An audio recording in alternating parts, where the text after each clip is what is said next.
Night drapes the Malian Gulf in a sheet of black glass, broken only by the orange freckles of watchfires leaping along a narrow strand of beach no wider than a city street. Beyond the flames, thousands of spears stand butt down in the sand like a forest that has chosen to grow upside down. Shield rims glint under a shivering moon. The low susurrus of men breathing into bronze helmets hovers like surf that never quite breaks. But the greatest noise is silence, the tense, expectant hush of two armies poised at history's favorite choke point, each convinced the coming dawn will retell an old legend in its own image. To the east, beneath ridgelines buried in pine and laurel, lies the camp of Antiochus III, the great, king of the Seleucid Empire, restless conqueror of Asia, who has marched west with cataphracts, scythed chariots, and war elephants to prove Hellenism still speaks in a royal accent. Somewhere near the center of those tents, the king paces alone, recalling the boast he voiced in far-off Ecbatana. I will greet Rome at the very gate of Greece, and greet her not as tutor, but as pupil. Yet he cannot shake the prickling memory of another monarch who once stood here and found the mountains faithful only to themselves. Xerxes, whose million-man surge collapsed against 300 Spartans 3 centuries ago.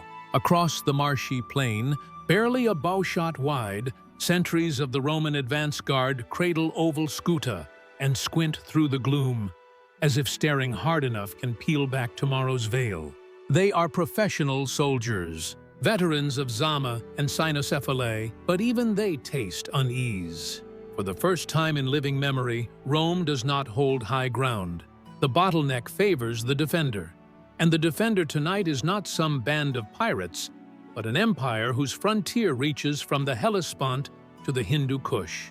Yet on every lip waits a challenge disguised as a question. Can a legion adapt to terrain that swallowed 1 million Persian arrows? Can a republic built on roads and open plains learn to breathe inside a stone throat that strangles giants? Curiosity stings harder than fear. And that, viewer, is why you are about to press deeper. Because Thermopylae 191 BC is not mere sequel to a myth, it is the laboratory where strategy, ego, and geography fuse to show whether heroism is a renewable resource or a credit line already spent. The story begins a decade earlier, when the power vacuum left by Alexander's splintered empire first feels a new wind blowing from the west. Rome's victory over Carthage has freed her to scan the horizon for fresh pretexts to mobilize her battle-honed legions. Macedon's defeat at Cynocephalae, 197 BC, has tipped the Greek world into a dizzy waltz of alliances. City-states, weary of Macedonian taxes, flirt with Roman protection, while others dream of a pan-Hellenic revival under any champion who can still pronounce Basilius without irony. Into this swirl strides Antiochus III, returning from campaigns on the Iranian plateau draped in the aura of invincibility. He retakes lost Seleucid satrapies, courts Bactrian kings with marriage pacts, and extracts war elephants from Indian rajas eager to hedge bets. At Babylon, he stages triumphs grand enough to make the Euphrates blush. At Sardis, he addresses Greek settlers, promising that Asia will again father destiny, not just footnotes. But ambition, like an empire, requires frontiers. Antiochus surveys the Aegean and sees a checkerboard of coastal cities only loosely tied to Rome by the thin string of recent gratitude. He guesses, wrongly, that Rome, exhausted from Hannibalic trauma, will avoid deep entanglement east of the Adriatic. Encouraged by the silver tongue of the Aetolian League, whose leaders whisper, "Strangle the she-wolf before she grows fangs in Greece," Antiochus starts to nibble. A garrison here, a diplomatic mission there, a promise of liberation everywhere. By 192 BC, the nibbles become bites. He ferries 10,000 infantry and 500 cavalry into Demetrius, declares himself protector of Hellenic freedom, and winters in Chalcis, in the arms, rumor says, of a local noblewoman, easing conquest with champagne and charm.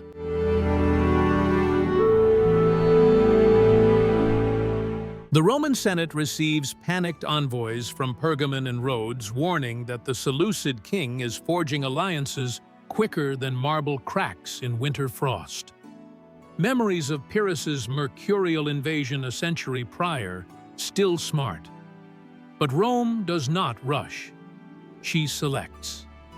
The Senate appoints Manius Acilius Glabrio, a plodding but methodical consul, to lead 2 legions across the Adriatic, supported by a naval squadron commanded by the redoubtable Lucius Aemilius Regillus. Rome's plan is simple: prevent Antiochus from uniting Greece, force him either into costly siege warfare or back onto ships where Roman triremes can play cat and mouse.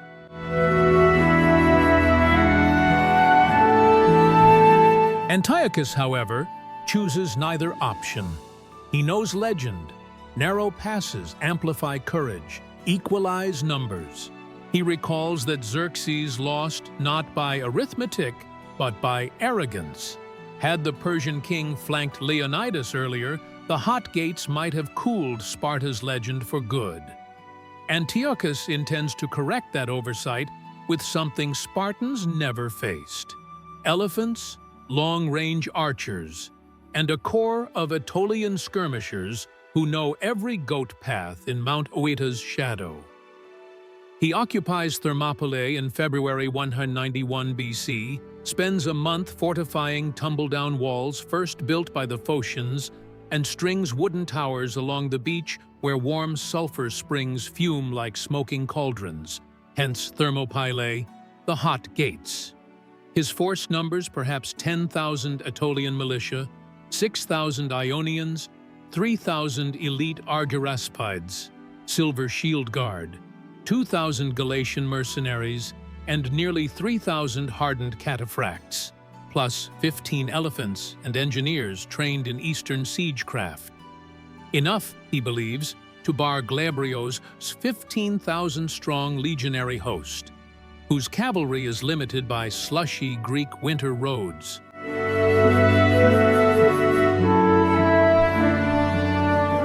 When Glabrio arrives at Larissa, he surveys maps puckered with ridges and swamp. His scouts report the main pass is sealed tighter than a wine jar. But they also bring an echo from Herodotus. There are goat tracks above the cliffs, Anapeia path, still viable, still guarded only by local shepherds until troops arrive. Glabrio's mind sparks. If the Romans can replicate Xerxes' flank march, this time reversing roles, they can trap Antiochus between an anvil of cliffs and a hammer of legion steel. But executing that plan requires 2 risky moves. 1, pinning the Seleucid army frontally with enough pressure to mask the flanking forces' departure, and 2, trusting treacherous mountain weather will not drown the high path in fog and mud.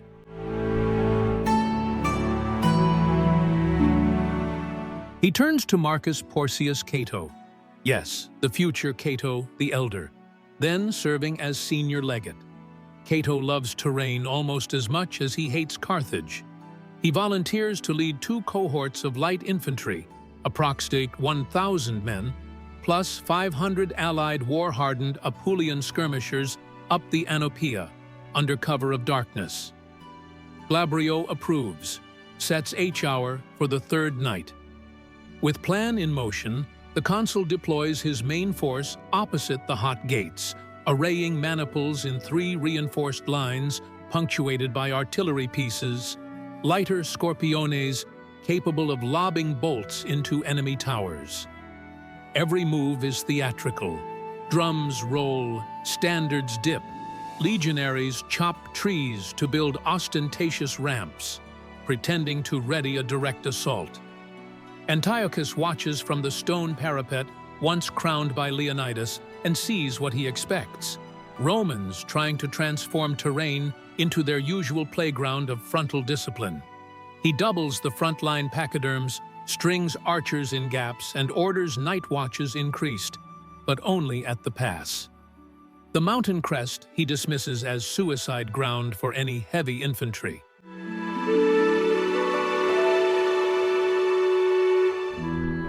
Cato's column snakes uphill beneath a moon, thinned to a silver lash. Torches are banned.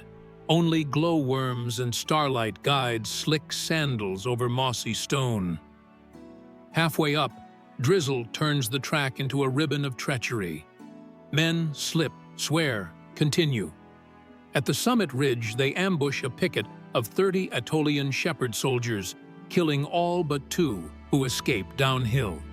Cato curses, surprise, compromised, then accelerates the descent onto the plateau west of Antiochus's rear camp. Dawn blushes as his vanguard forms into assault columns among oak scrub, pausing only long enough for breakfast: cold barley biscuits choked down with pomegranate seeds.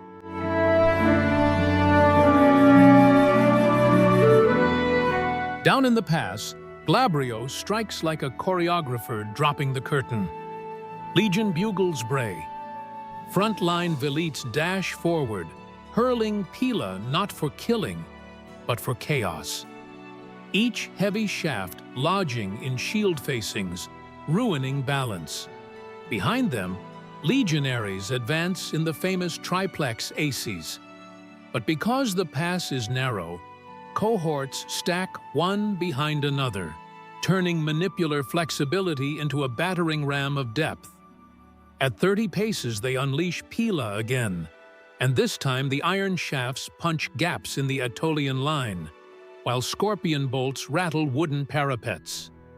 Antiochus pushes his elephants into the breach, hoping their trumpets will spook Roman horses and men alike. The beasts charge, eyes wide, only to meet a wall of caltrop pits disguised under rush matting. 2 elephants impale their feet, rear, and crash sideways, crushing archers. Glabrio's engineers roar triumph. Trap sprung.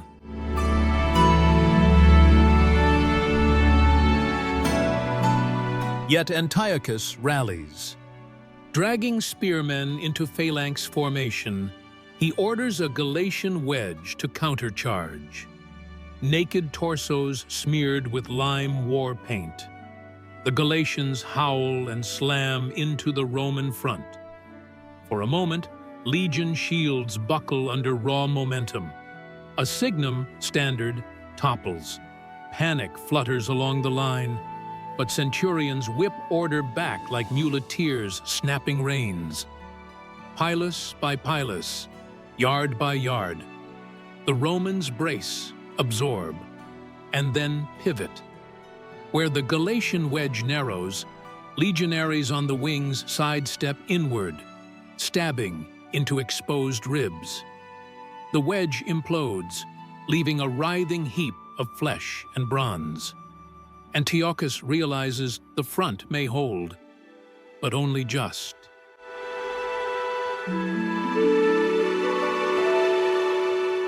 Then Cato arrives. From the ridge behind Seleucid lines, a flaming arrow arcs skyward, the pre-arranged signal. 500 Apulians sprint downhill to sever tent ropes, overturn supply carts, and ignite fodder stacks. Columns of greasy smoke rise, curling like black snakes over Antiochus's rear. Aetolian militiamen whirl, spotting enemies where none should be. Confusion splinters discipline. Worse, Cato's cohorts surge straight for the wooden towers anchoring Antiochus's left. Taken from behind, archers leap or are cut down. Trumpet calls overlap in dissonant panic. No one can tell recall from redeploy.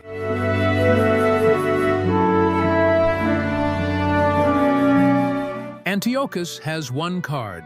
His cataphracts, heavy cavalry armored like bronze statues, come alive. He mounts amid swirling dust, bells ringing from horse harness.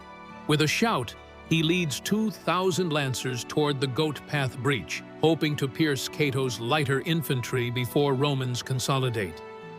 Cato sees the gleam, orders his men to scatter into rocky gullies where lances lose shock value. Javelin volleys rattle off cataphract armor, but horses shriek, hamstrung by thrown plumbati, lead-weighted darts, aimed at lower flanks. Antiochus fights like a man possessed, cutting down 3 fugitives, but momentum dies in terrain chosen by Rome.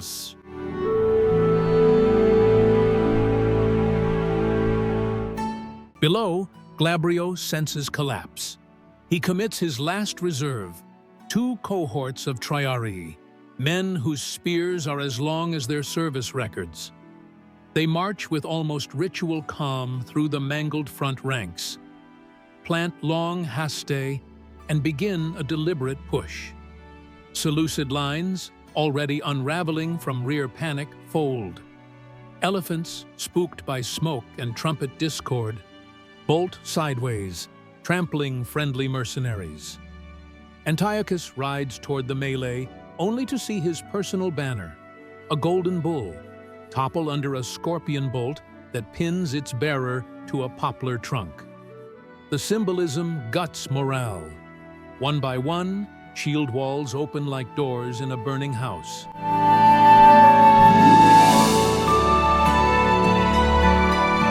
Realizing Thermopylae is lost, Antiochus signals retreat toward Chalcis.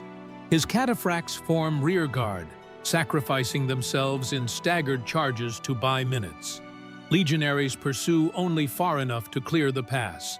Glabrio knows chasing cavalry into swampy flats invites ambush. Instead, he halts on the crest, sounds recall, and sets cohorts to counting prisoners, nearly 3,000, and gathering spoils. Among the captured siege train, they find half-constructed scaling ladders clearly intended for use against them had the hot gates held. Irony tastes sweet in triumph.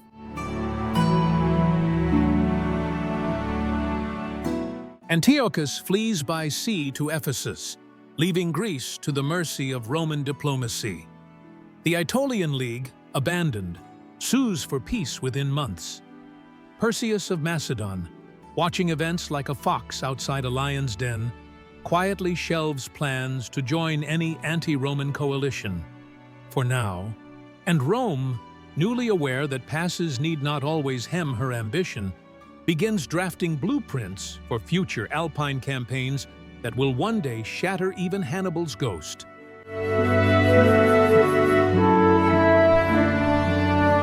Thermopylae, 191 BC, rarely ranks beside its Spartan ancestor, yet its implications reverberate more directly into modern strategy. Leonidas proved terrain could exalt valor. Glabrio proved intelligence and flexibility could flip that same terrain into a death trap for the defender.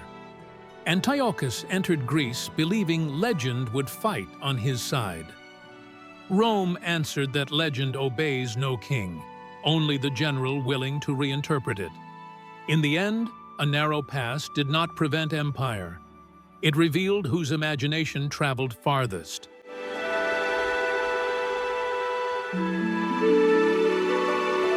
Which brings us to you. Perhaps the passes in your life are boardrooms, market niches, or personal obstacles others label invincible because some ancestor failed there once. Ask yourself, are you Antiochus, repeating myth in hope it shields you? Or are you Cato and Glabrio, willing to march the goat path unseen? If this chronicle sparked questions or lit the small, stubborn flame of audacity, do not let it gutter out. Share the video, tag a friend who still thinks history is just names and dates, and subscribe for weekly forays into battles where ingenuity rewrote the margins, whether at the winter bridges of Trenton, the coral atolls of the Pacific, or the cyber frontiers of today. Strike the bell, so YouTube's algorithm doesn't bury tomorrow's lesson behind cat videos, and drop your vote in the comments for our next deep dive. Because strategy never sleeps, and neither should curiosity.